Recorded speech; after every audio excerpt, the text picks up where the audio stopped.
বন্ধুরা, আর স্পোর্টস চ্যানেলে স্বাগতম। আর কিছুদিন পরে অনুষ্ঠিত হতে যাচ্ছে ভারত বনাম বাংলাদেশের মধ্যে টি-20 ম্যাচ।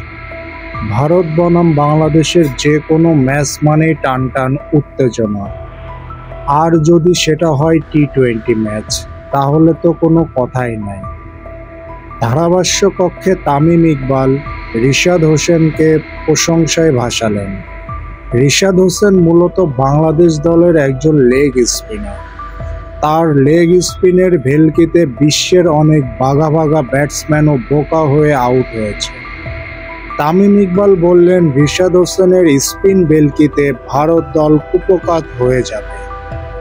রিশাদ হোসেন যে শুধু ভালো স্পিন বল করতে পারে তেমন নয়, সে লোয়ার অর্ডারে দুর্দান্ত ব্যাটও করতে পারে। তার হাতে প্রচুর স্ট্রোক আছে, এটা আমরা সবাই জানি। সে অনেক বড় বড় ছক্কা মারতে পারে।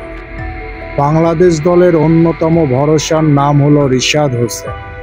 টি-20 বিশ্বকাপে রিশাদ হোসেন তার জাত চেনাতে সক্ষম হয়েছে।